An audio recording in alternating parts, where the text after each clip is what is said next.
বলো তো দুনিয়ার মানুষ, আজরাইল যদি তোমার আমার সামনে দাঁড়াইয়া যাবে, গুনাহগার তাকিয়ে তাকিয়ে দেখবে আজরাইলের পা দুইটা জমিনে, মাথা সাত আসমানের উপরে, আজরাইল জান কবজ করে এমন করে নিয়ে যাবে। এখন দেখো তো তোমার আমার টাকা পয়সা বাড়ি গাড়ি কোনো কিছুই না, দামি বিছানার থেকে টেনে টেনে টেনে টেনে নামাইয়া ফ্লোরের মধ্যে চাটাই বিছায়া তোমার আমার জনমের মতো ছোয়াইয়া রাখছে, আর মাজা খাড়া করে দাঁড়াইতে পারি না। আল্লাহ,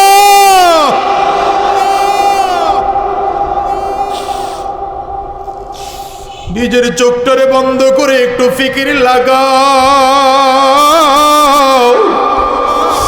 দেখো তো এখন তুমি আর আমি খুব একা একা,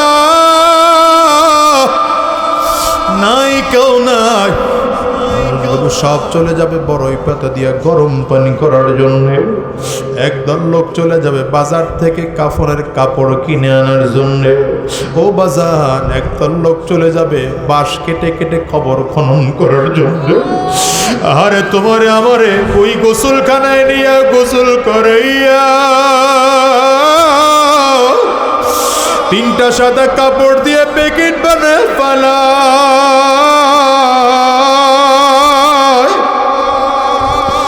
মাথার মধ্যে একটা বান লাগাইলো, কোমরে আরেকটা বান লাগাইলো, পায়ের মধ্যে আরেকটা বান লাগাইয়া খাটিয়ায় শোয়া রাখলো। চক্ষুটা বন্ধ করে একটু কল্পনার জগতে নিজের লাশটা নিজে চিন্তা করো না বাবা।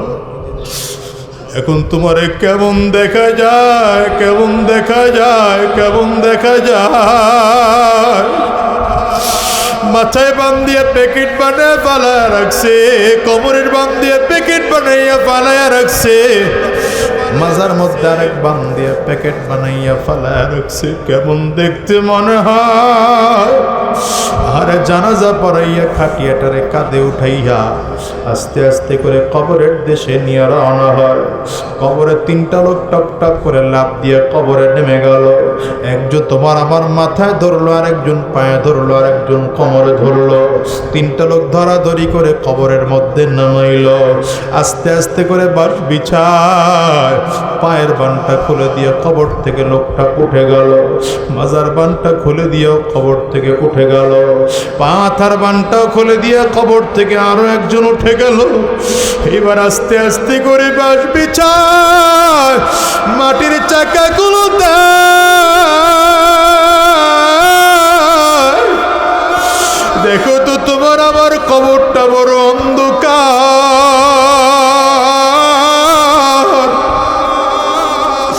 সবাই গিয়া করে বাতি জ্বালাবে,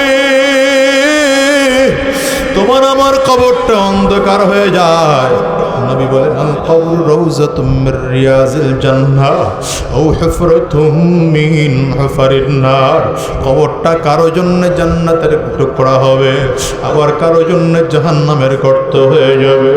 ওই কবর যদি জাহান্নামের আগুন দিয়ে ভরে যায়, দুনিয়ার বাদশাহীও থাকবে না, টাকা পয়সাও থাকবে না। এই দুনিয়ার বাড়ি আর গাড়ি দিয়ে কি হবে বলো? মালিক রে জোরে ডাক দাও আল্লাহ।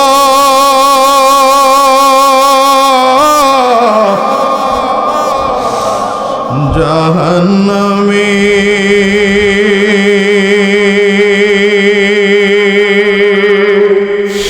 আগুন মাবুদ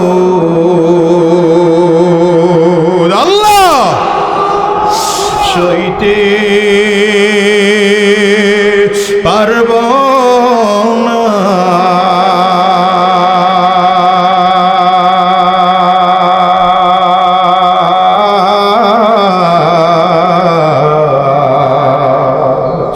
দুনিয়াতে নৌকা দইয়া কবরে কাঁদিও না। দুনিয়াতে নৌকা দইয়া আখেরে কাঁদাইও না। বাজান রে পারলে চোখের পানি ফেলাইয়া কাঁদো, আর মালিক রে জোরে জোরে ডাকো,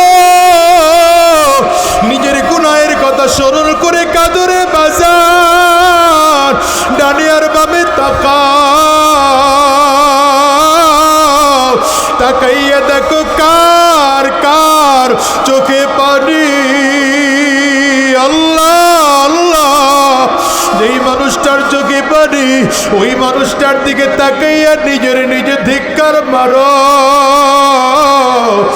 আর হাতটা বাড়াইয়া দাও, আর বলো আমার আমার চোখ দিয়ে তো পানি বের হয় না, এই মানুষটার চোখে এত পানি কেন? আমার কামনে আমার চোখ দিয়ে তো মোটেও পানি বের হয় না, এই মানুষটার চোখে এত পানি কেন? তাইলে আমার বুঝি গুনাহ গুনাহ গুনাহ, গুনাহের কারণে বুঝি আমার অন্তর না পায়।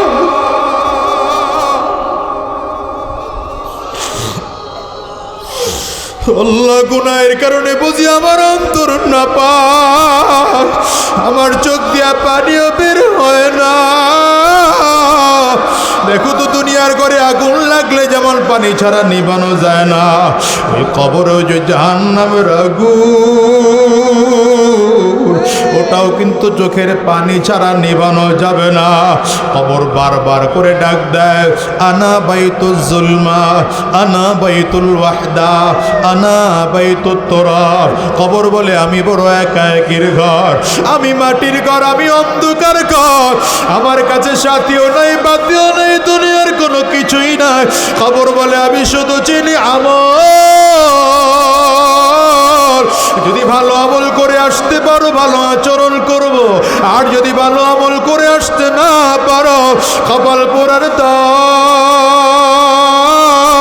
আমি কবর দুই দিকের মাটি একত্রিত হইয়া গুনাহগারের লাশটারে এত জোরে চাপ মারব, একটা পাথরের হাড্ডি কিন্তু আরেক পাজরার মধ্যে নিয়ে পৌঁছাইয়া দেব। দেখো তো গুনাহগারের কবরে কত লাশ তাজা পাওয়া যায়, কত ইমানদারের কবর থেকে লাশ তাজা পাওয়া যায়, কত ইমানদারের কবর থেকে ঘ্রাণ পাওয়া যায়, আবার কত গুনাহগারের লাশটা হারে দেখো তো আগুন দেখা যায়, ধোঁয়া দেখা যায়, আবার কত গুনাহগারের কবর চিল্লানির আওয়াজ পাওয়া যায়। তোমার আমার কবরে না জানি কি অবস্থা হয়। দেখো তো যদি সাপ এসে ভরে যায়, যদি বিচ্ছু এসে ভরে যায়, কেমনে বাঁচবো বলো তো? এই জন্য আবার মালিকের কাছে পাক্কা সাচ্চা দিলে তাওবা করো, আর বলো আল্লাহ দিলটারে সাফ করে দাও, দিলটারে পরিষ্কার বানাইয়া দাও, দিলটার মধ্যে তাকওয়া ঢুকাইয়া দাও। আল্লাহ গুনাহমুক্ত হাত দান করো, গুনাহমুক্ত পা দান করো, গুনাহমুক্ত চক্ষু দান করো, গুনাহমুক্ত ব্রেইন দান করো, গুনাহমুক্ত কান দান করো, গুনাহমুক্ত জবান দান করো। মালিকের কাছে যদি এমন চিল্লাইতে পারো, বান্দার চোখের পানি আমার মালিকের কাছে বড় দামি। বান্দার চোখের পানি পড়তে পড়তে নাকের ডগায় আসার আগে আগে আমার মালিক বান্দারে মাফ করে দেয়। এই জন্য কান্না না আসলে জোর করে কাঁদো, আর মালিকরে চিল্লায়া ডাকো আল্লাহ, আর আল্লাহরে বলো আল্লাহ আর হারাম রাস্তায় চলবো না, আর শয়তানি রাস্তায় চলবো না, আর গুনাহের পথে চলবো না, অহংকার মুক্ত কলিজা রাখবো না। আল্লাহ গুনাহের পরিবেশে আর কদম বাড়াবো না, যতদিন এই জমিনে বেঁচে থাকবো তোমার গোলামি করব। কারা কারা ওয়াদা করতে পারো?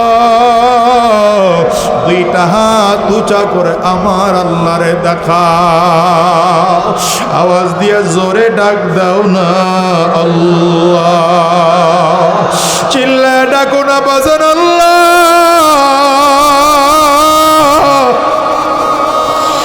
আজকের এই মাহফিলটা কারো জীবনের শেষ মাহফিল হতে পারে, আজকের এই মোনাজাত কারো জিন্দেগির শেষ মোনাজাত হতে পারে, আজকের এই রাত কারো জীবনের শেষ রাতও হতে পারে। মালিকের কাছে চিল্লায়া চোখের পানি ফেলে ডাক দাও না আল্লাহ। চোখের পানির বড়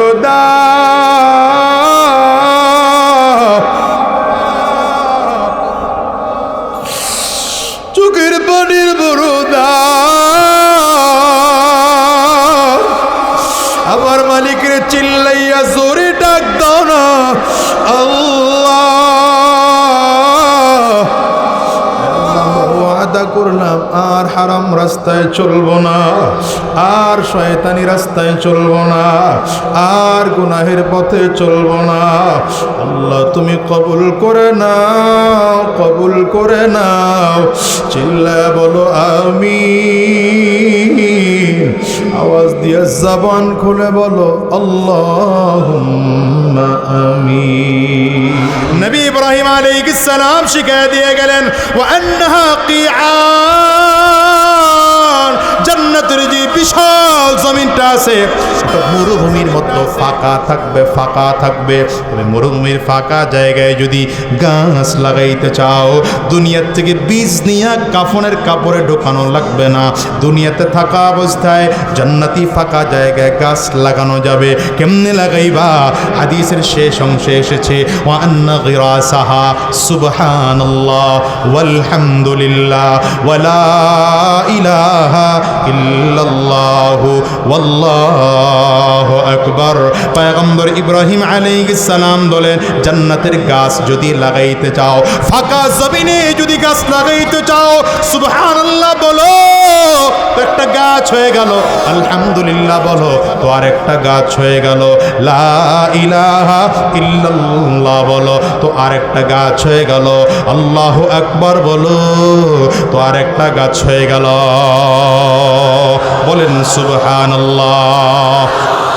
আরো জোরে বলেন সুবহানাল্লাহ। ওই যে ঘুমাইতেছে সুবহানাল্লাহ খান মিয়া, এই সময় নষ্ট করে মিয়া ঘুম দিয়া। হায় হায় হায়। বলেন সুবহানাল্লাহ, আলহামদুলিল্লাহ, লা ইলাহা ইল্লাল্লাহ, লা ইলাহা ইল্লাল্লাহ। যতবার সুবহানাল্লাহ বললাম একটা গাছ হলো, আলহামদুলিল্লাহ বললাম একটা গাছ হলো, লা ইলাহা ইল্লাল্লাহ বললাম গাছ হলো। বলেন এবার আল্লাহু আকবার। আরো জোরে আল্লাহু আকবার। এই আল্লাহু আকবার বললাম তো গাছ হয়ে গেল। এইবার সুবহানাল্লাহর কি দাম জানো? কোন বান্দা যদি একবার সুবহানাল্লাহ বলে আল্লাহ তার দিলটাকে পবিত্র বানায় দেয়।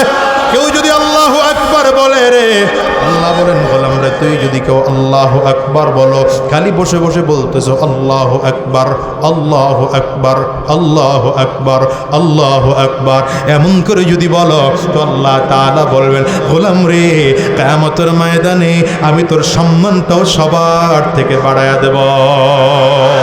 এই জন্য হাদিসের মধ্যে আসছে কিয়ামতের ময়দানে যত মুয়াজ্জিন দুনিয়া আছে আযান দিয়েছে আর রবের নামের ধ্বনি দিয়েছে আল্লাহু আকবার, আল্লাহু আকবার, মুয়াজ্জিনদের গলাটা সবার থেকে উঁচু থাকবে, মাথাটা সবার থেকে উঁচু থাকবে, আর এর মধ্যেও সবার থেকে উঁচু থাকবে নবীজির কালো সাহাবী বিলালের মাথা। এই কালো সাহাবী বিলাল দুনিয়ায় কোনো দাম নাই, দুনিয়ায় কোনো সম্মান নাই, কিন্তু নবী খুব মোহাব্বত করে তারে মসজিদে নববীর মুয়াজ্জিন বানায় দিয়েছে। হযরত বিলাল চমৎকার করে আজান দেয়। হযরত বিলালের কণ্ঠের আজান শুনে শুনে দারাজ কণ্ঠ হওয়ার কারণে জোরে জোরে মিনারায় দাঁড়ায় দাঁড়ায় আজান দেয়। সাহাবায়ে কেরাম আজান শোনার জন্য চলে আসে।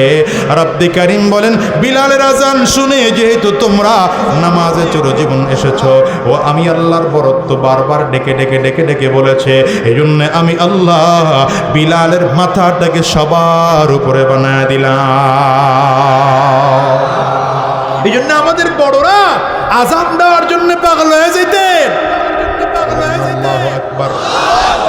মন খুলে বলেন না আল্লাহু আকবার। আজকে যুবকরা মনে হয় কষ্ট হয়, হুজুর খালি আমাগরে দিয়া কওয়ায়, হুজুর নিজে কয় না। ও যুবক, জীবন ভর নেতার জন্য চিল্লাইছো, আজকে নেকি জমা কইরা চিল্লাও, বলো আল্লাহু আকবার, আরো জোরে আল্লাহু আকবার। দেখো না হযরত বিলালের কণ্ঠ উঁচু হয়ে গেল। হযরত বিলালের কত দাম, যার জবানের একটা শব্দ আজানের ধ্বনি হয়ে যায়। এই যখন বলি আসসালাতু খায়রুম মিনান নাওম, এটা আজানের মধ্যে ছিল না। প্রথম দিকে আজান আসলো, সাহাবায়ে কেরাম স্বপ্ন দেখে এসে নবীকে বললেন, পয়গম্বর হযরত বিলালকে শিখায়া দিলেন আজান চলতেছে। তখন ফজরের আজানেও আসসালাতু খায়রুম মিনান নাওম বলা হয় না। একদিন ফজরের সময় আল্লাহ তাআলা আমার নবীকে ঘুম পাড়ায় রাখলেন। ঘুম পাড়ায় রাখছেন কেন? উম্মতকে নতুন কিছু শিখাইতে চায়। সুবহানাল্লাহ কয় না রে? আরে কি নবী পাঠাইছেন দুনিয়ায়, যিনি ঘুমাইলেও নতুন কিছু শিখা যায়। হ্যাঁ কও না, কও না। যিনি ঘুমাইলেও নতুন কিছু শিখা যায়, নবী হাঁটলেও নতুন কিছু শিখা যায়। ঠিক না বেটি? আওয়াজ করে খাও। যেই নবীর জন্য বনের পশু প্রাণী পাগল, পাহাড় পাগল হয়, উহুদ পাহাড়ের দিকে তাকায়া নবী আমার বলেন কত সুন্দর, আমি উহুদ পাহাড়কে মহাব্বত করি, উহুদ পাহাড়ও আমাকে মহাব্বত করে। হযরত বিলাল একদিনকার ফজরের আজান দিয়ে বসে আছেন। ফজরের নামাজের সময় আস্তে আস্তে করে পেরিয়ে যাচ্ছে, নবীজির ঘুম ভাঙে না, ঘুম থেকে উঠে নামাজে আসতেছেন না।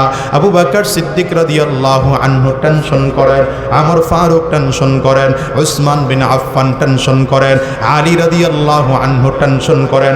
সবাই মিলে ডাক দেয়, ভাই আবু বকর, তুমি আমাদের বড় নেতা, নবীর পরে তোমার সম্মান, নবীর ডান হাত, তুমি নবীর কাছে যখন হাতে হাত দিয়ে কালিমা পড়েছো, কোনো প্রশ্ন করো নাই, এই জন্য নবী তোমাকে খুব বেশি মহাব্বত করে। এক কাজ করো না, তুমি গিয়ে নবীকে ঘুম থেকে ডাক দাও। আবু বকর সিদ্দিক বলেন, এত বড় সাহস আমার হয় নাই।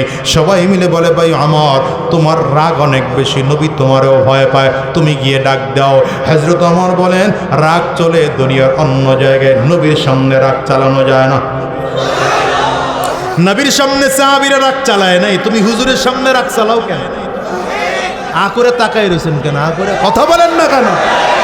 দেশে এমন কিছু লোক আছে না নয়, মসজিদের ইমাম সাহেবেরা হুজুরে টার্গেট করে করে কথা কয়। সভাপতি সাহেব যদি সুদখোর হয় তাইলে কয় সুদের কথা কইবেন না। তোমার মসজিদের সভাপতি হওয়ার কোনো যোগ্যতাই হয় নাই বেটা। বড় নেতা হইছো, বড় নেতা হইছো, এখন মাহফিল বন্ধ করে দিয়া নেতাগিরি দেখাইতে হবে, তোমার পাওয়ার দেখাইতে হবে। আছে না এমন কিছু? বিগত দিনে দেখছি, মাহফিল পর্যন্ত আসছি তো ওই কিনারায় দাঁড়ায়া ওসি সাহেব ফোন দিছে, চেয়ারম্যান সাহেব আসছেন এ পর্যন্ত, তবে স্টেজে উঠা জায়েজ নাই। এরা জায়েজ নাই কয় নাই আর কি, কিন্তু কোরআন হাদিসের কথা যারা বাধা দেয় এরা তো এইটাই বুঝাইতে চায় নাকি? নয়তো জায়েজ যেটা আল্লাহ কোরআনের কথা বলতে বলেছেন, তুমি পুলিশ আর বেটা বাধা দেওয়ার কে তুমি বলো? কি কথা বলেন না কেন? আবার যদি সে বাধা উপেক্ষা করে স্টেজ পর্যন্ত আসছি, নেতায় দাঁড়ায় কয় উঠতে দেব না, হইছে হইছে এমন হয় নাই তা না, অর্ধেক বয়ান করছি, অর্ধেক বয়ান করলে নেতা পাশে এসে কয় হুজুর ওয়াজ বন্ধ, এতক্ষণ যা করছেন এই অর্ধেক ওয়াজ জায়েজ ছিল, বাকি অর্ধেক ওয়াজ জায়েজ নাই। আমি তো তাকায় তাকায় দেখি ওই নেতারা কোথায়, ওই নেতারা কোথায়? ওইখান থেকে শিক্ষা গ্রহণ করো। যারা আলেম বিদ্বেষী ছিল, ইসলাম বিদ্বেষী ছিল, কোরআন বিদ্বেষী ছিল, ইসলামের বিরোধিতা করেছ, আলেমকে অপমানিত করেছে, জমিন দিয়ে হেঁটে যাওয়ার মতো সুযোগ হয় নাই, আকাশ দিয়ে উড়ে যেতে হয়েছে, লুঙ্গি আর প্যান্ট খুলে পাজামা খুলে চলতে হয়েছে, কলাপাতার বিছানায় ঘুমাতে হয়েছে, বাঁচতে পারো না।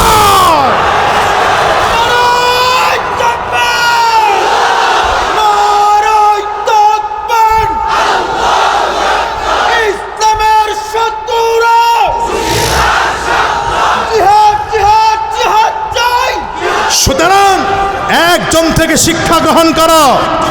যদি নতুন করে কেউ আলেম বিদ্বেষী হও, তোমার পরিস্থিতি খুব একটা ভালো হবে এটা মনে করো না। ওদের তো পালাবার জন্য মামার দেশ দাদার দেশ ছিল। এই যুগে কেউ যদি আলেমদের বিরোধিতা করে, ওর অবস্থা এমন হবে বঙ্গোপসাগরে চুবায়া চুবায়া মারা হবে। আলেমদের সাথে তাল মিলায় চলো, আলেমরা যেভাবে বলে সেভাবে দেশ চালাও, সুন্দর হবে। উল্টা করবা, এদেশে তোমার থাকার জায়গা হবে। শত্রুতা নাই কারোর সাথে, দুশ্মনী নেই কারোর সাথে। কি ঠিক না বেঠিক জোরে বলেন?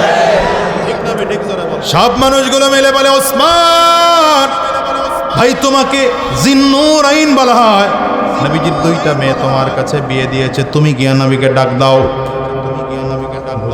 ভুলে গেছেন মনে হয়? তুমি গিয়া নবীকে ডাক দাও। হযরত ওসমান বিন আফফান বলেন, আমার দ্বারাও ডাকা সম্ভব না। ডেকে বলে, ভাই আলী তুমি গিয়া আমার নবীকে একটু ঘুম থেকে জাগাও। হযরত আলী রাদিয়াল্লাহু আনহু বলেন, আমার দ্বারাও ডাকা সম্ভব না। সব মিলে বলে, বিলাল রে তুই গিয়া নবীর ডাক দে। হযরত বিলাল সামনের দিকে আগায়, পেছন দিকে তাকায়। হযরত ওমর চোখ দুইটা বড় বড় করে, কি মজা! আরে হযরত বিলাল গিয়েছেন, নবীজি দরজার সামনে দাঁড়ায় আছেন। নবীজিকে কি বলে ডাক দিবেন? হুজুর ঘুম থেকে ওঠেন না, এমনি কইব? এটা বেয়াদবি হয়। আহারে রাসূল তো ঘুমায় না, নবীজির চোখ ঘুমায়, নবীজির সিনা ঘুমায় না। এই জন্য আমরা ঘুমাইলে আমাদের ওযু ভেঙে যায়, নবীজি ঘুমাইলে নবীজির ওযু ভাঙতো না। পয়গম্বর আরবি সাল্লাল্লাহু আলাইহি ওয়াসাল্লাম তো ঘুমান না, কেমনে ডাকে হুজুর ঘুম থেকে ওঠেন? ডাকা যায় না, এটা বেয়াদবি। আবার এটাও বলা যায় না হুজুর নামাজ পড়বেন না, নামাজের সময় যায়, এটাও বলা যায় না। কি বলে ডাক দেব? হযরত বিলাল চুপচাপ করে দাঁড়ায় আছেন। হঠাৎ করে মাথায় চিন্তা ঢুকছে, এর একটা সুন্দর কথা আছে, ডাকাও হবে না, বেয়াদবিও হবে না, নবী ঘুম থেকেও জাগতে পারবেন। কি কথা? বলে ঘুম থেকে নামাজ বলো। হ্যাঁ, ঘুম থেকে বলো, বলো ঘুম থেকে। মুয়াজ্জিন এখনো ডাকে কি ডাকে না? তাহলে তুমি যে ফজরের আজান শুই না ঘর থেকে বের হয়ে মসজিদে যেতে পারলা না, বাবা মসজিদে না গেলা, বলো বিপদ আছে বুঝলাম। তুমি বাসায় বসেও যে নামাজ পড়লা না, নিজের কেমনে মুসলমান দাবি কর? কি কথা কও না? ফজরের খান গেল পরনি নামাজ, জোহরেও ডুবে জোহরেও পারলে না নামাজির সাথ। ঠিক কিনা? হযরত বিলাল দাঁড়ায় আছে নবীজির দরজার সামনে, কি বলে ডাক দিবেন? হঠাৎ মাথায় ঢুকছে, আরে ঘুম থেকে তো নামাজ ভালো। তো ওখানে বসে ডাক দিয়েছে, আসসালাতু খায়রুম মিনান নাওম। একটা ডাক দিয়ে চিন্তা করে, যদি নবীজি না উঠে, আবার একটু জোরে করে, আসসালাতু খায়রুম মিনান নাওম।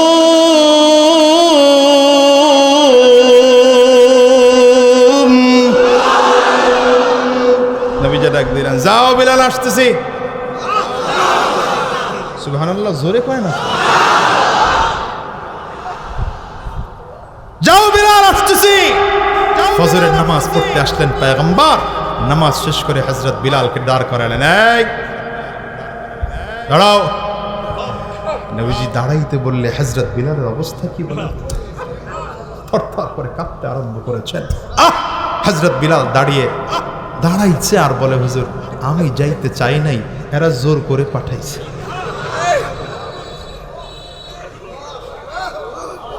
নবী বললেন, গেছো সেটা সমস্যা না, এত সুন্দর শব্দ পাইলা কই? এত সুন্দর শব্দ পাইলা কই? হুজুর দাঁড়াইলাম আপনার দরজার সামনে, চিন্তা করতেছি কি বলে ডাকবো। হঠাৎ করে মনে পড়লো, এইটা ডাক দিলে আপনারে ডাকাও হবে না, বেয়াদবিও হবে না, ঘুম থেকে জাগানোও হবে। নবী কয়, বিলাল আগামীকাল থেকে যখন ফজরের আজান দিবা, এই শব্দ দুইটা যুক্ত করে নিবা।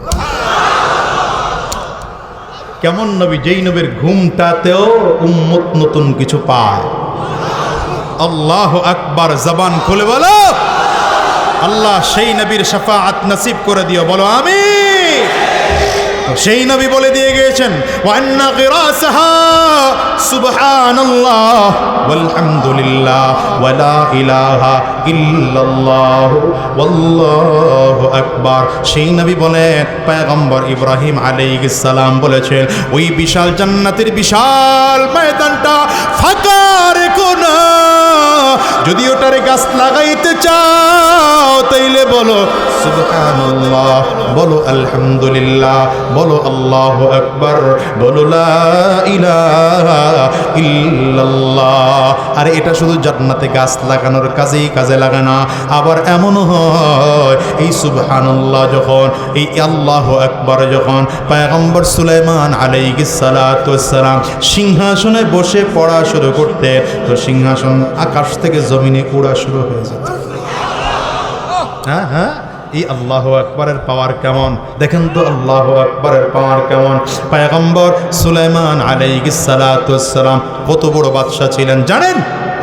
বলবো না, শেষ করে দেব। হ্যাঁ, আর অল্প সময় লাগবে, আছেন তো? মাশাআল্লাহ, এই যে মনোযোগ দিয়ে পড়ছেন এজন্য কথা বলতে ভালো লাগতেছে। লোক কম হইলে অসুবিধা নাই। মাশাআল্লাহ ভাইরার, গোটা পৃথিবী 4 জন বাদশা শাসন করেছেন, এর মধ্যে 2 জন ছিলেন মুসলমান যারা গোটা পৃথিবী শাসন করেছেন। একজন ছিলেন বাদশা সিকান্দার বা ইস্কান্দার। আবার এই লোক উঠলো কেন? বুঝে না দুনিয়ার বুঝে, খালি হুদা খালি বাজে। এই মূল কথা চলতেছে, এখন তুমি যাও কো, এটা মূল কথা। এখন যেটা বলতেছি এটা মূল কথা। দিলটাকে সাফ করার জন্য বললাম জিকির, এখন বলবো দিলের বিশাল এক রোগ, রোগটা পরিষ্কার করার যন্ত্র কি বলে শেষ করে দাও। পয়গম্বর সুলাইমান আলাইহিস সালাম বলছিলাম গোটা দুনিয়া শাসন করেছেন 2 জন, 4 জন করেছেন, এর মধ্যে 2 জন মুসলমান, একজন ছিলেন বাদশা সিকান্দার বা ইস্কান্দার, কোরআন যাকে যুলকারনাইন বলেছে, আর একজন ছিলেন বাদশা সুলাইমান। পয়গম্বর সুলাইমান আলাইহিস সালাম এত বড় বাদশা ছিলেন, যিনি জিনদেরও বাদশা, মানুষদেরও বাদশা, পশু প্রাণীরও বাদশা, এমনকি পশু প্রাণীদের ভাষাও তিনি বুঝতেন। কেমন জানেন? সিংহাসনটা কত বড় ছিল, যার এক সাইডে ছিল 70,000 চেয়ার, বাম সাইডে আরো 70,000 চেয়ার। এই চেয়ারে ডান সাইডের 70,000 চেয়ারে মানুষদের প্রতিনিধিরা বসত, বাম সাইডের 70,000 চেয়ারে জিনদের প্রতিনিধিরা বসত, সামনের দিকে আরো 70,000 চেয়ার, এখানে পশু প্রাণীদের প্রতিনিধিরা বসত, পেছন দিকে আরো 70,000 চেয়ার, এখানে দর্শক মানুষরা বসে বসে সংসদ অধিবেশন উপলব্ধি করতে পারত। Total 2,80,000 chair. এই বিশাল চেয়ারওয়ালা সিংহাসন লইয়া আকাশের মধ্যে পয়গম্বর সুলাইমান আলাইহিস সালামের সিংহাসন উঠতে থাকতো। ইঞ্জিন লাগতো না, ফুয়েল লাগতো না, পাইলট লাগতো না, শুধু ইঞ্জিন দেওয়াও লাগতো না, চাবিও দেওয়া লাগতো না, শুধু সিংহাসনে বসে পড়তে থাকতেন বিসমিল্লাহির রহমানির রহিম। বিসমিল্লাহির রহমানির রহিম বলার সাথে সাথে পুরো ইঞ্জিনটা অটো কুদরতের মাধ্যমে স্টার্ট হয়ে যেত। এবার যদি উপর থেকে ওড়ার প্রয়োজন হতো তো পয়গম্বর সুলাইমান আলাইহিস সালাম আল্লাহু আকবার বলতেন, উঁচু থেকে উঠতে শুরু করত। আবার যদি আরো উঁচু হওয়ার দরকার হতো তো আল্লাহু আকবার বলতেন। আবার যদি কোনো জমিনে ল্যান্ড করার দরকার হতো তো জমিনকে টার্গেট করে বলতেন সুবহানাল্লাহ। বলতে দেরি হয়, জমিনে বিশাল সিংহাসন ল্যান্ড করতে দেরি হয় না।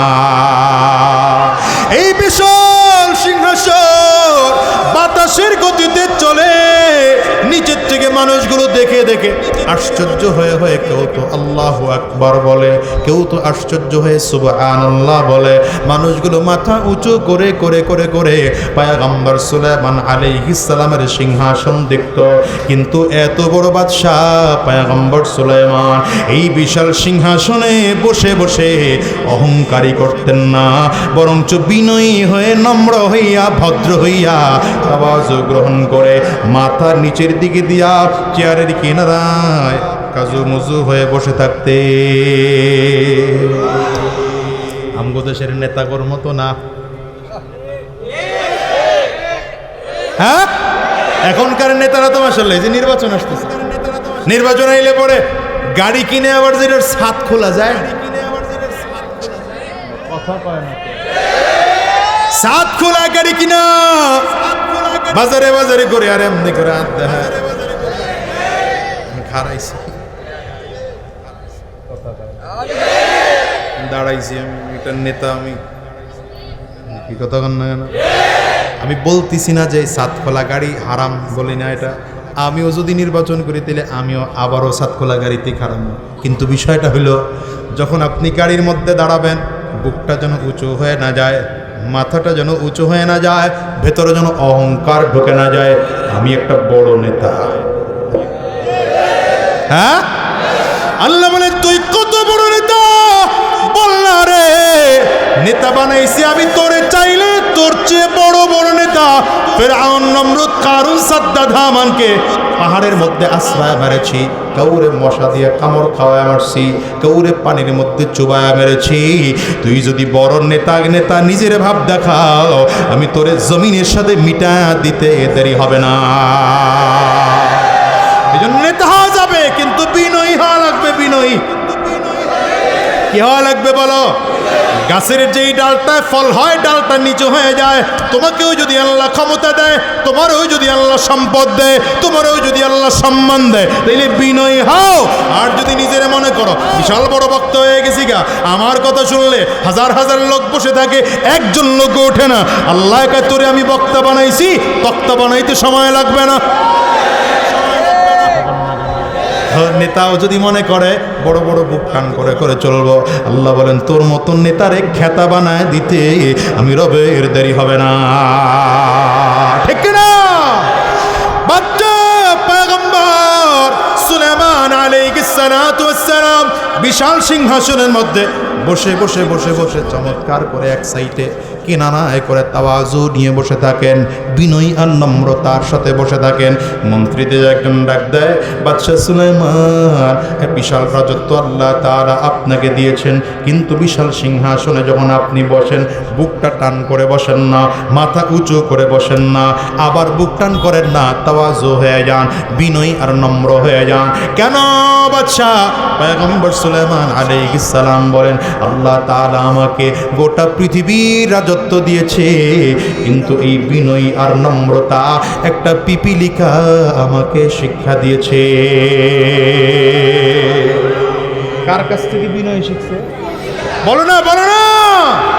পিপিলিকা শিক্ষা দিয়েছে। দেখো না গরুর দিকে তাকায়া, পিপিলিকা পেট জমিনের সাথে মিলায় মিলায় মিলায় মিলায় চলে, বুকটা টান করে চলতে পারে না। গরুর দিকে তাকায় দেখো না, বুক টান করে গরু চলতে পারে না, মাথার নিচু করে করে গরুটার চলতে হয়। আল্লাহ তোমারও চাইলে তেমন বানাইতে পারতেন রে গোলাম। রব বলেন, না না, আমি তোরে 2 পা দিলাম, 2 পা দিয়ে চাইলে তোর মাথাটাকে টান করে চলতে পারো।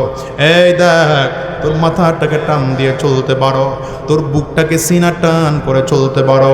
সাবধান, বুকটা টান করে চলবি না, মাথা উঁচু করে চলবি না, কারণ এটা অহংকার হয়ে যায়। হাদিসে কুদসির মধ্যে এসছে, আল কিবরিয়া উরিদাই। পয়গম্বর বলেন, আল্লাহ তাআলা বলেন, নবীজি বর্ণনা করেন, অহংকার আমি আল্লাহ পাকের চাদর, এই চাদর নিয়ে টানাটানি কইরো না, ধ্বংস হয়ে যাইবা। পয়গম্বর সুলাইমান বলেন, এই তাওয়াজু বিনয়ী নম্রতা আমাকে একটা পিপিলিকা শিক্ষা দিয়েছে। কেমনে শিখলেন?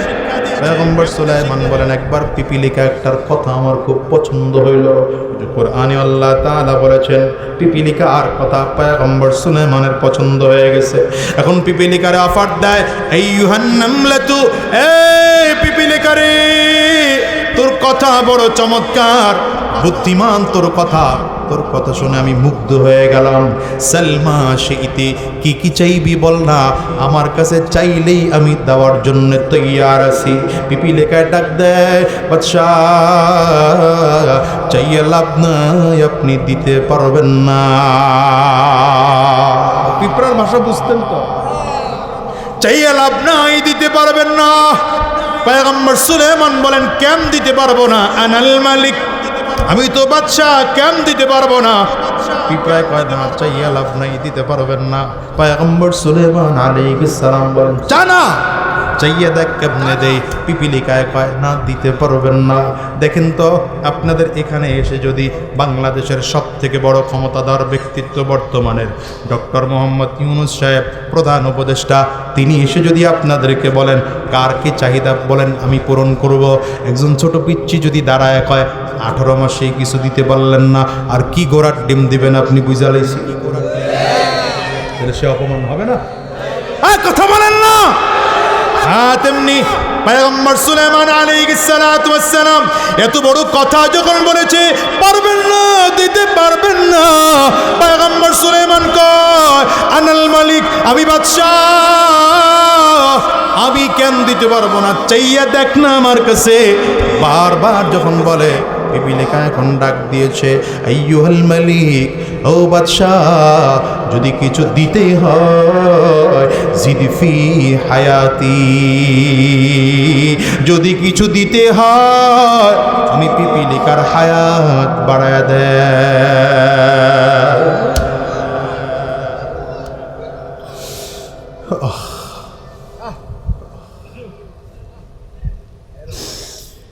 হায় দুনিয়ার মানুষ, কত ক্ষমতার পাওয়ার তোমার বলো, আর ক্ষমতার পাওয়ারের কারণে তুমি ডানে আর বামে কাউরে মানুষ মনে করো না, নিজের অহংকার মনে করো।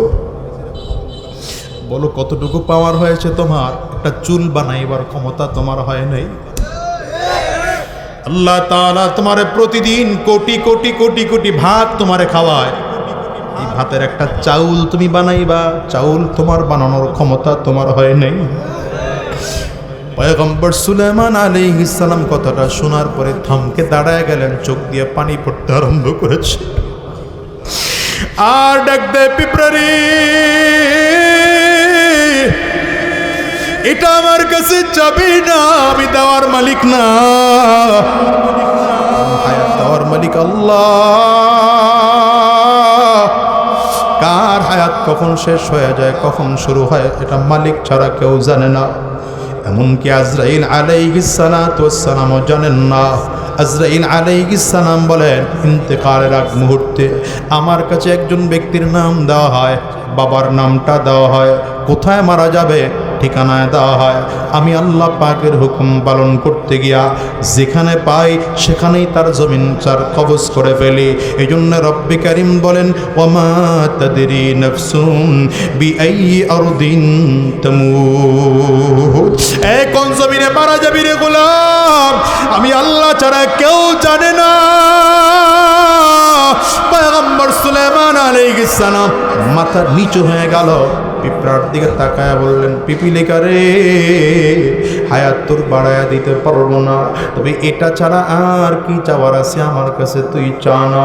পিপিলিকায় বলে, একটাই দিতে পারলেন না, আছে বলে, আনাল মালিক, আমি বাদশাহ, আমার কাছে চাইয়া দেখ আমি দিতে পারি কিনা। পিঁপড়া অবাক করে দিয়ে ডাক দেয়, আইয়ুহাল মালিক, জিদ ফি রিজকি, আল্লাহু আকবার, জোরে চিল্লা বলো না।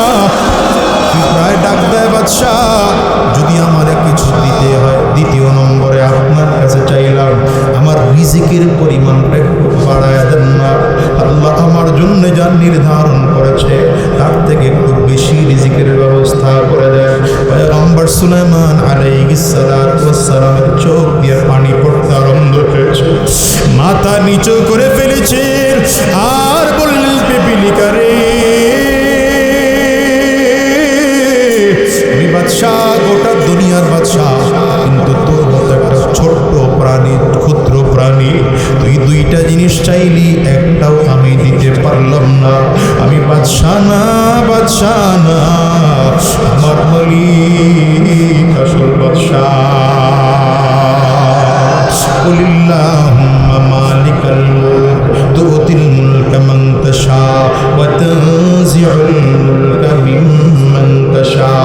রব্বে কারীম বলেন, আমি আল্লাহ হলাম বাদশার বাদশাহ, আমি যাকে চাই তো আমি আল্লাহ তাকে ক্ষমতা দান করি, যারে চাই ক্ষমতার থেকে নামায় দেই। এই যুবক, কোন দুনিয়ার জন্য পাগল?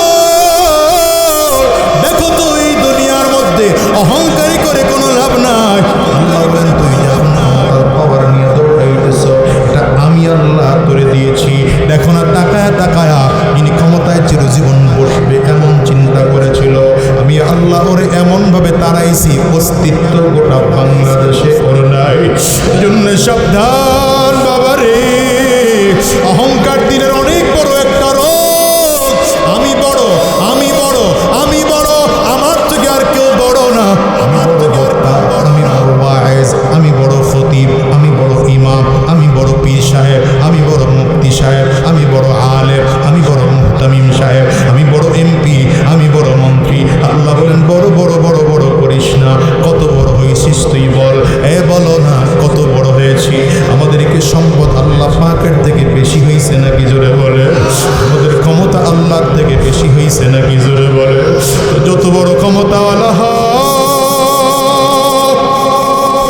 রাতের অন্ধকারে নাকার কপালটারে জমিনে ঠেকে দাও আর আল্লাহকে ডাক দাও। আল্লাহ চিল্লা বলো না, নাকার কপালটারে ঠেকে দাও। আল্লাহ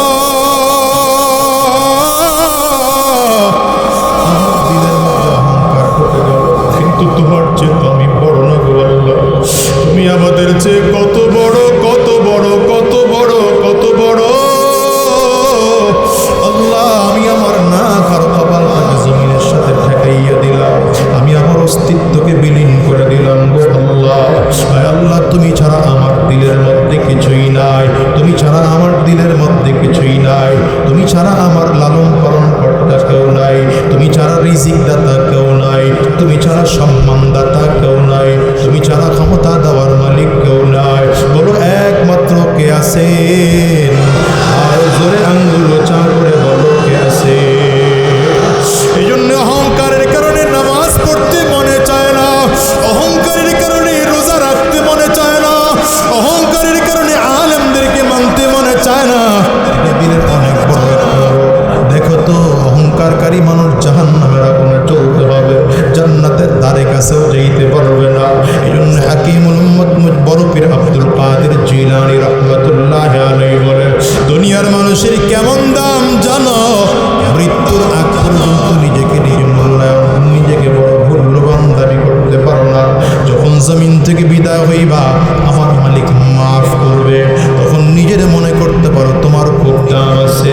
কিন্তু আমার মালিকের কাছে এই মৃত্যুর পরে যদি মাফ না পাও, তাইলে নিজের বড় বড় দাবি কইরা কোনো লাভ নাই।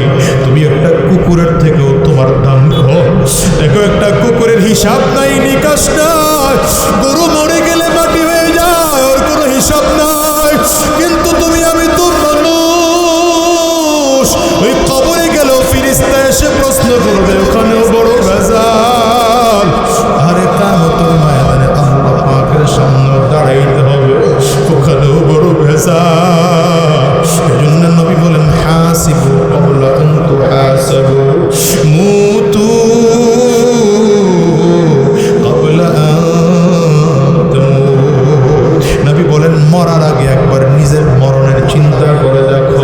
রবের সামনে দাঁড়াইয়া হিসাব দেওয়ার আগে নিজের হিসাবটা নিজে একটু দিয়া নাও।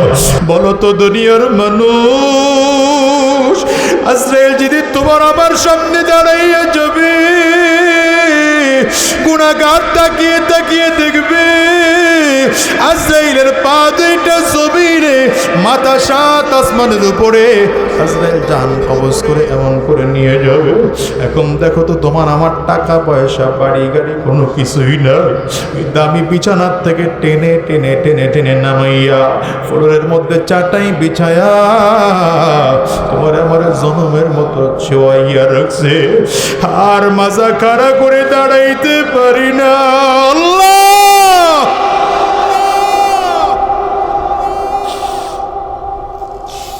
নিজের চোখটারে বন্ধ করে একটু ফিকির লাগাও।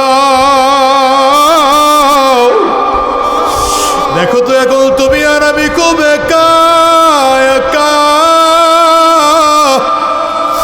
নাই কেউ নাই। সব চলে যাবে বড়ই পাতা দিয়া গরম পানি করার জন্য। একদল লোক চলে যাবে বাজার থেকে কাফনের কাপড় কিনে আনার জন্য। ও বাজার, একদল লোক চলে যাবে বাঁশ কেটে কেটে কবর খনন করার জন্য। আরে তোমারে আমারে ওই গোসলখানায় নিয়ে গোসল করাইয়া তিনটা সাদা কাপড় দিয়ে প্যাকেট বানায় ফালায়।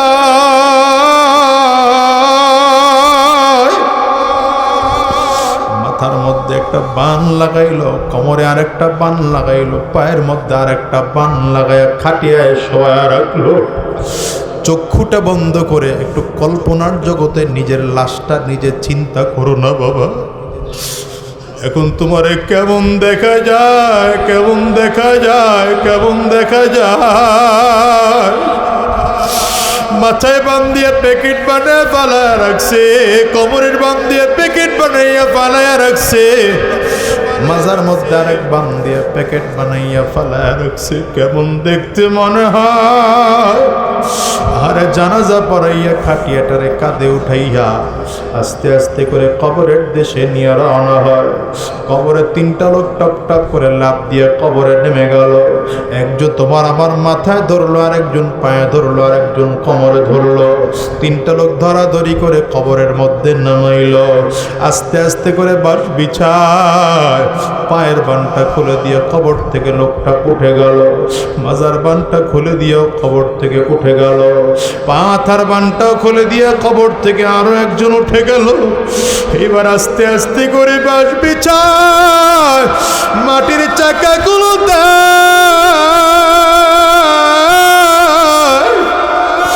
দেখো তো তোমার আমার কবরটা বড় অন্ধকার।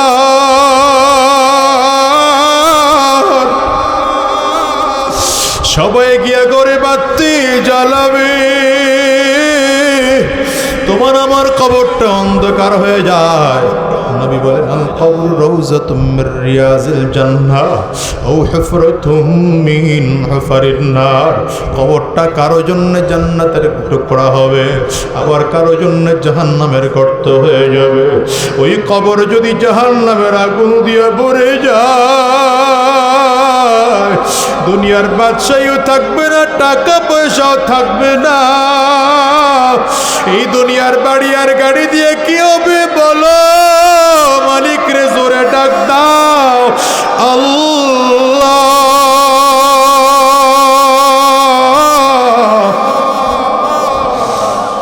জাহান্নামী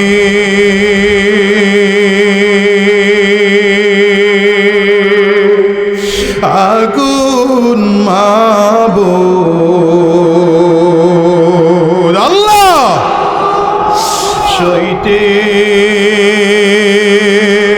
পারব না।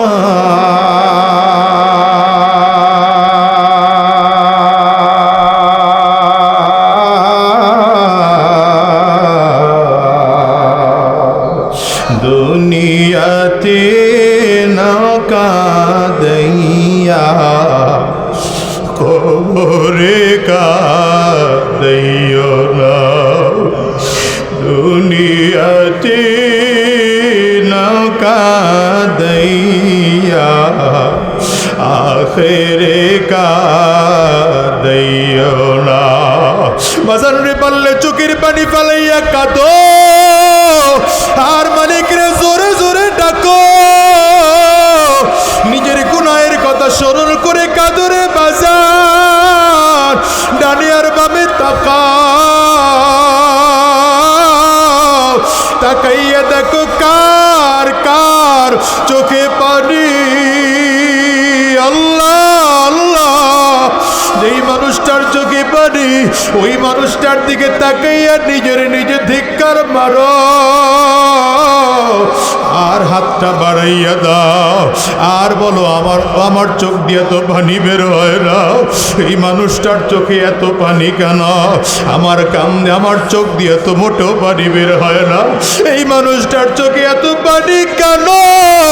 তাইলে আমার বুঝি গুনাহ গুনাহ গুনাহ, গুনাহের কারণে বুঝি আমার অন্তর না পায়।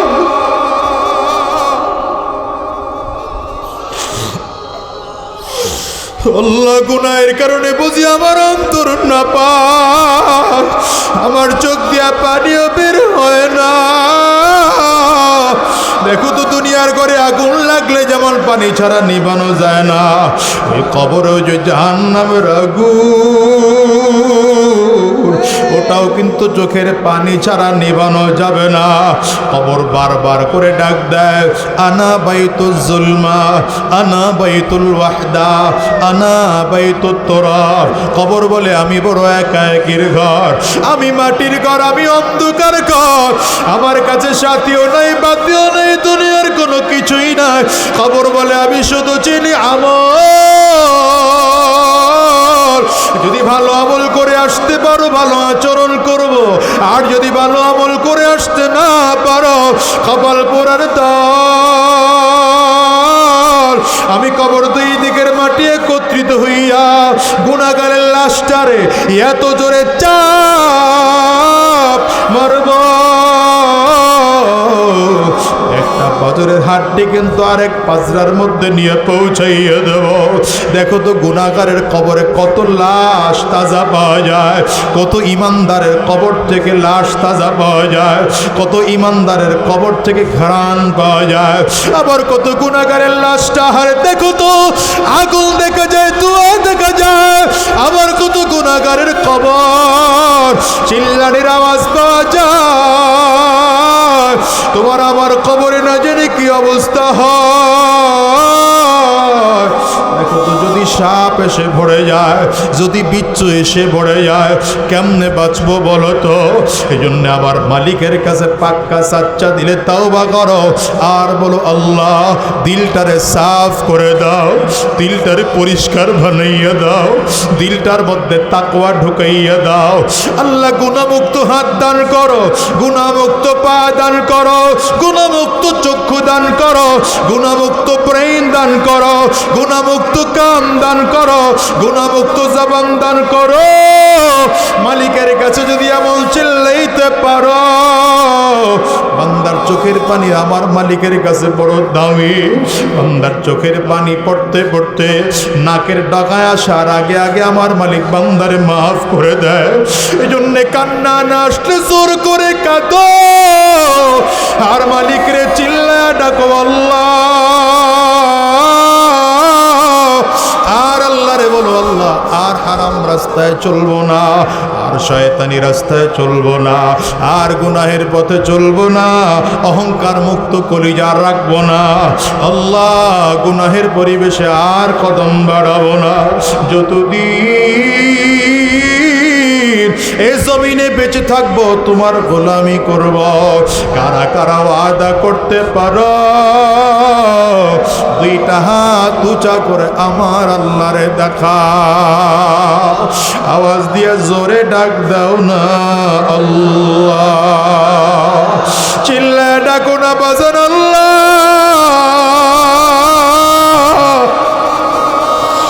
আজকের এই মাহফিলটা কারো জীবনের শেষ মাহফিল হতে পারে, আজকের এই মোনাজাত কারো জিন্দেগির শেষ মোনাজাত হতে পারে, আজকের এই রাত কারো জীবনের শেষ রাতও হতে পারে। মালিকের কাছে চিল্লায়া চোখের পানি ফেলে ডাক দাও না আল্লাহ, চোখের পানির বড় দাম,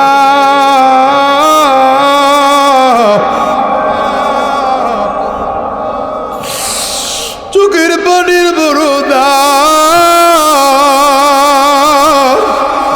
আমার মালিকের চিল্লাইয়া জোরে ডাক দাও না আল্লাহ।